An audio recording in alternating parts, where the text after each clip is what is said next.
Cash grant para sa 50 years ng kasal ang isinulong ni Sunny Matula. Ipinaglaban ni Liza Masa ang karapatan ng kababaihan.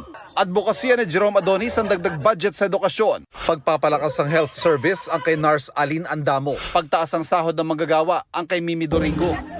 Kasama rin nila si Modi Floranda. Bumisita sa Iloilo City si Heidi Mendoza. Libreng pabahay ang isinusulong ni Manny Pacquiao. Committee on Agriculture. Pagbaba ng presyo ng bilihin ang itinulak ni Kiko Pangilinan. Susuportahan daw ni Ariel Carubin ang mga batas para sa PWD.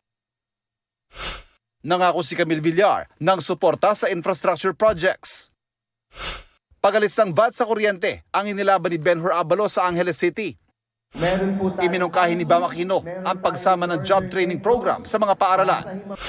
Advokasya ni Mayor Abby Binay ang pagpapalakas ng early childhood education. Gusto pahabain ni Senator Bong Revilla ang termino ng barangay officials.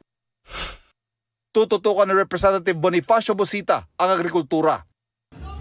Tinalakay ni Senator Pia Cayetano ang inclusive community-driven leadership. Nag-ikot-ikot naman si Atty. Angelo de Alban sa mga terminal at palengke. Sustainable stormwater management ang isinusulong na David D'Angelo. Hangad pataasin ni Leody de Guzman ang sahod ng mga taga-probinsya. Mga magsasaka ang prioridad ni Luke Espiritu. Pagpapalakas ng sports ang isinulong ni Senator Bongo. Pagwawakas ng korupsyon ang panawagan ni Ping Lacson. Pagpapalago ng turismo ang advokasya ni Senator Lito Lapid. Kapakanan ng mahihirap ang isa sa mga prioridad ni Congressman Rodante Marcoleta.